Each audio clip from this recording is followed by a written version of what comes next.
I'm looking for Mark Zuckerberg. Do you guys remember when the Metaverse was supposed to change everything? I remember when Mark Zuckerberg came floating out on his legless body, promising us the future. Whether we wanted that or not, we were pitched this new frontier of the internet. A shared virtual world where we'd work, play, hang out, socialize, and even own digital land and assets. Facebook rebranded to Meta. Crypto projects like Decentraland and Sandbox exploded with private funding in the millions. VR was back in the spotlight as the next big thing. And for a moment there, it feels like we were witnessing a birth of something new, an evolution into the future of technology. But fast forward today, and it hasn't quite panned out. So what happened to the metaverse? I wanted to look back and figure out where the hype came from and what all went wrong. From its sci-fi origins and tech breakthroughs to the NFT boom and its ultimate fade into obscurity. We'll also explore what's left of the metaverse and figuring out, is it truly dead or is it just waiting for its second life? To really understand what the metaverse was supposed to be, we have to go back, way back. The idea didn't start with Facebook or crypto or VR headsets. It started in sci-fi. It began in fiction. In 1992, the science fiction author Neil Stephenson published Snow Crash, a cyberpunk novel that introduced and coined the term metaverse. In it, the metaverse was a massive shared reality, a kind of 3D internet that people could connect with, escape from reality, and even do business in. Everyone had their own avatars. There were corporations, streets to walk upon, and even subcultures within this space. It was gritty, immersive, and ironically, pretty dystopian. This same idea of the metaverse kept popping up in popular culture, with movies like The Matrix and Ready Player One coming later. The dream of a fully immersive digital world where your identity wasn't tied to your physical body, just your imagination. Although both of these movies did have a pretty dark spin on the metaverse and aren't really something we'd dream about. Yet by the early 2000s, people were already experimenting with these fully digital spaces and digital lives. Enter these proto-metaverses, let's call them. I'm looking for proto Mark Zuckerberg.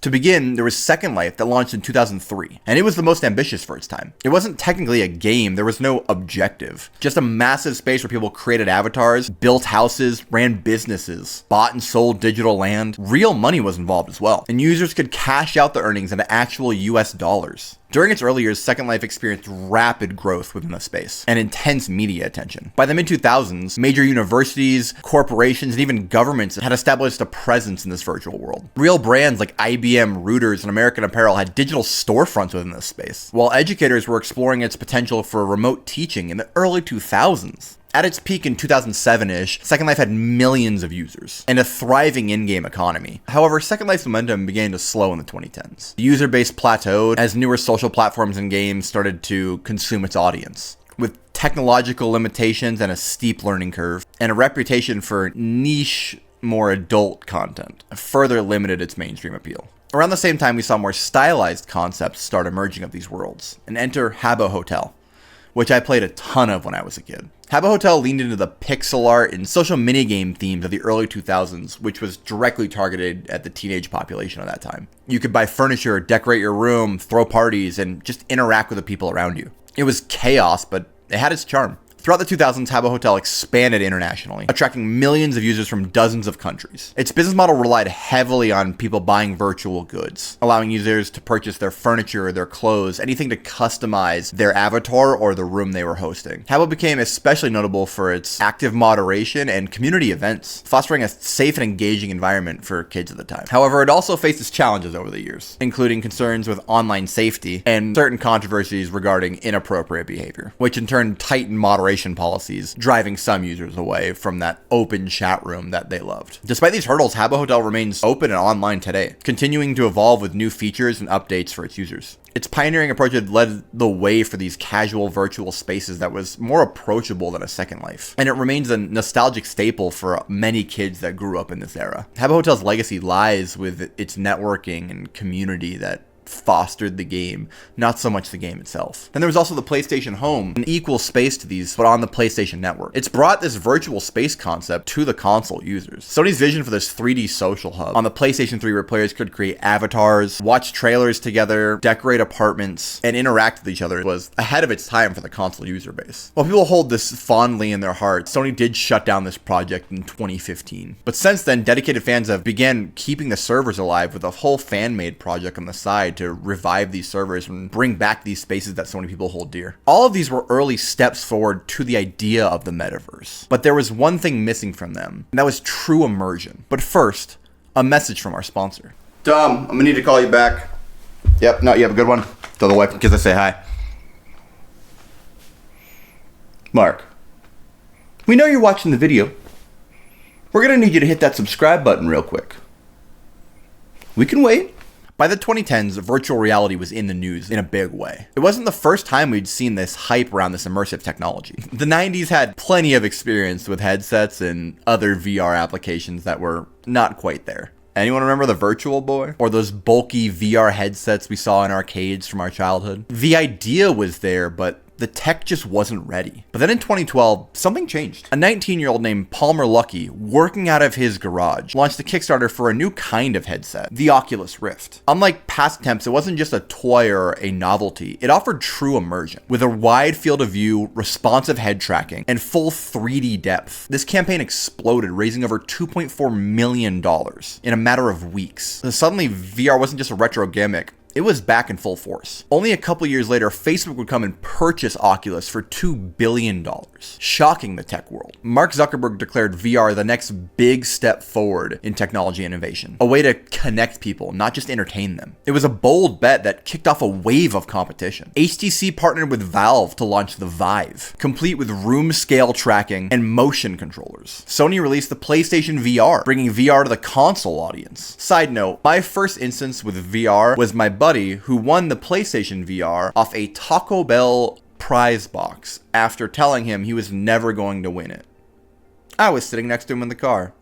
It was pretty fun. We played that one burger flipping game, and I had a good time. The barriers were coming down. Just put the headset on and step into another world. And these weren't just tech demos anymore. By the late 2010s, a whole ecosystem of VR platforms and hardware was emerging. VR chat became a chaotic, meme-fueled area to hang out with your friends. Rec Room took a more friendly, safe approach. There was big screen that let people watch movies together. And of course, the games like Beat Saber, Super Hot, and later down the line, Half-Life Alyx, that show that VR wasn't just a novelty anymore. It was its own genre now. It was its own experience. It was definitely weird and it was definitely niche. By all means, this was not mainstream, but it felt like the beginning of something. And yet, even with all of that progress, VR struggled to go mainstream. Because for all of its magic, VR had its limitations. Headsets were still pretty pricey. They were heavy. Many users gained motion sickness still from the use of VR headsets. It was also a lot to set up during this time. It wasn't something you could just open like a video game on your console. It took some setup and getting used to. And while VR Chat and Rec Room, these other games had their communities, it didn't have the mass appeal of games at the time. Most people were content with these 2D screen games as it was their norm. It's what they trusted. It's what they loved. And the metaverse at this point was just starting to feel like a lot of work, a lot of extra to get into. So by the time Meta came in and started pushing its full-on metaverse, this vision of a fully connected VR space within the internet, the audience exactly wasn't waiting with open arms. And that's when crypto showed up. So then I told the guy, you get me on a phone call with Zuckerberg, and all this Dogecoin you see is yours, bud. NFTs, or non-fungible tokens, are unique digital assets on the blockchain. In 2020 and 2021, they went from obscure crypto toys to multi-million-dollar headlines. People were buying and selling JPEGs of monkeys for tens and even hundreds of thousands of dollars. It was insane. But NFTs weren't just about the art. The pitch was bigger than that. It was digital ownership. If the metaverse was the new internet, NFT would be the property rights system that it ran on. You want to own land in this virtual space? It can be an NFT. You want a rare outfit for your avatar? It's an NFT. You want to bring your identity across multiple platforms?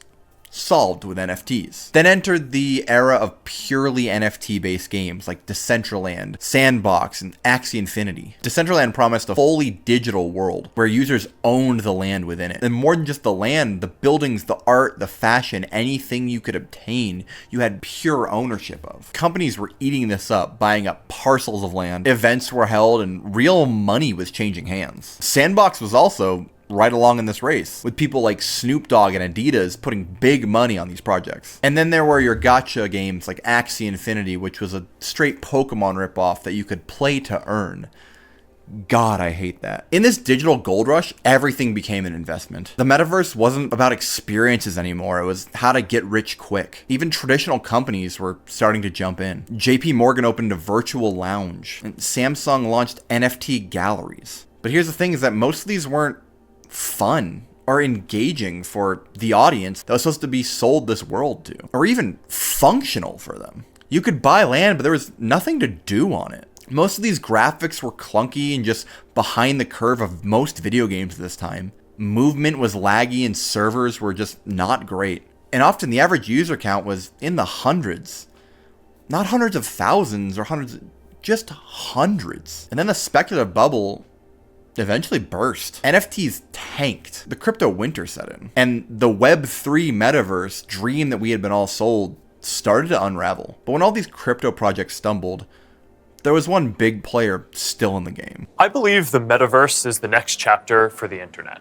And it's the next chapter for our company too. In 2021, Facebook made a bold move. They weren't just investing in this metaverse. They were trying to create the metaverse. Mark Zuckerberg floated on stage in the sleek digital living room and made the announcement. Facebook was changing its name to Meta. The message was clear. This wasn't just a new app or a side project. This was the future of the company. A pivot on scale with some of the largest company shifts in history. Meta would no longer be just a social media giant. It would now charge the way into a new digital frontier, or so they promised. And Meta didn't just talk big, they spent big. They put billions into this project. The company had pledged to put over $10 billion a year into Reality Labs. Their division focused on AR, VR, and the metaverse development. They acquired studios in the VR space like Beatworlds, who created Beat Saber, and poured tons of resources into headset development. And finally unveiled their flagship platform, Horizon Worlds. Zuckerberg's vision was ambitious. Imagine a place where you could work, play, socialize, and shop all in these immersive 3D spaces. You'd hang out with friends, attend concerts, collaborate in digital offices, and even build your own worlds. It was pitched as the next evolution of the internet, a space not just for content, but for presence. But when people actually got in and tried Horizon Worlds, it wasn't exactly mind-blowing. Avatars were floaty and cartoonish, and most infamously, had no legs. The environments were sparse and glitchy and strangely lifeless, years behind what modern video games were pumping out in terms of graphics and immersion. There was little to do besides wander through these mediocre mini games and half-finished spaces. Users also quickly noticed something else. No one was there. Despite Meta's massive investment, Horizon Worlds was failing to retain users. According to leaked internal documents, not even Meta's own employees were using the platform. Some didn't even know how to log in. It was a far cry from the 3D virtual internet space future that we were all promised. And it was a brutal reality check for the company behind it. So what went wrong with this metaverse? Part of the problem was Meta's approach. Instead of starting with what people actually wanted in these spaces, it felt like they started with what the company wanted to build. Horizon Worlds wasn't born from a passionate community or a group that wanted something out of this space. It was a top-down attempt to manufacture a shop from the ground up. It didn't help that they leaned into this cringy corporate optimism. Promos talked about remote collaboration, 3D workspaces, and digital productivity, but not much fun and creativity or joy. The metaverse was pitched like a boardroom slideshow, not a playground. Horizon Worlds felt sterile, over-designed, and underloved. As Reality Labs burned through billions of dollars, the pressure began to mount. Investors in the project grew restless. Meta's stock price started to dip, and then the layoffs hit. And behind the scenes, internal morale on the project reportedly suffered as teams were pushing a project that they just didn't believe in. There was no passion from the creators, and that directly translated into the end product. Meanwhile, competing platforms outside of Meta's metaverse were doing great. They were thriving in their own weird way. Roblox, VR Chat, Minecraft continued to build actual communities, while Meta's grand experiment to create its community honestly failing. In public, Zuckerberg doubled down, appearing in interviews and product launches wearing his headset on stage, promising the future was just around the corner. But for many, it was starting to look like the project had no legs. Meta's big bet was supposed to ignite this future, this metaverse revolution. Instead, it just exposed how shaky the whole foundation of it really was. It wasn't that the idea of digital spaces was dead, but the scale and the speed and the top-down execution of this sterile storefront just missed the mark of what people wanted from these spaces. Badly. And just as Meta was preparing to launch even more into their metaverse dream, something else was rising behind the scenes. And that something was AI. Jarvis, Send a Google Calendar invite to Mark Zuckerberg's helicopter. Fast, useful, and genuinely transformative. Generative AI arrived with a bang and shifted the focus of so many companies that we know in the past couple years. Tools like ChatGPT, Midjourney, and Stable Diffusion exploded in popularity. These systems didn't ask people to buy land, wear uncomfortable headsets, or reinvent their lives. Instead, it offered immediate value to the customer. Writing help, art generation, coding assistance, and even companionship right from your phone or browser. Things you already knew how to use, part of your daily life. Companies that had been all in billions of dollars in the metaverse quickly pivoted, jump into the AI race. Metaverse cut staff from its VR division quickly. It started showcasing its new AI projects. Microsoft went from buying VR studios to integrating GPT into their company. And even Google shifted its focus from immersive AR to dive deeper into this AI. And in less than a year, AI would replace the metaverse as big tech's next big thing. And while there are still tons of questions around AI and the ethics of this, that's a whole nother topic for another video. The main problem was the metaverse was a promise for tomorrow, but AI was a tool for today. Nope, sources are telling me that the AI Zuckerberg clone is almost done, almost ready to go. So in reflection, what happened to the metaverse? It wasn't just overhyped. It was misunderstood and honestly misrepresented. It promised a future we weren't quite ready for, built on a technology that people really didn't want, and sold with corporate buzzwords instead of substance. We were told we'd live, work, and play in these digital worlds, that our virtual lives would move into these online neighborhoods and communities and spaces. But what we actually got was laggy, legless VR floating avatars and land speculation disguised as innovation. But here's the twist. I don't think the metaverse is dead. Just redefined. We're still showing up as avatars, creating online identities, and forming real friendships within these virtual spaces. Whether it's VR chat, Roblox, MMORPGs, Discord, Minecraft servers, these are our online worlds. And maybe we don't need one giant metaverse. Maybe we already have thousands of little ones that fit what we're looking for individually. Decentralized, unbranded, and personal to the experience. In the end, the dream of the metaverse was never about VR headsets or your crypto evaluation. It was about presence, connection, the feeling of being somewhere with someone when you're both miles apart. And if that's the case, maybe the real metaverse was never meant to be a product. Maybe it was just the internet with a new coat of paint. And after all, maybe the real metaverse was the friends we made along the way. I'm looking for Mark Zuckerberg. Thanks again, as always, for tuning in and listening to me talk for a little bit. If you don't mind hitting that like and subscribe button, it'd mean a lot to me. And here's 2 more videos YouTube thinks you might find interesting. If you're looking for me, I'm going to be in VR chat for the next 3 months existing, and I'll find him.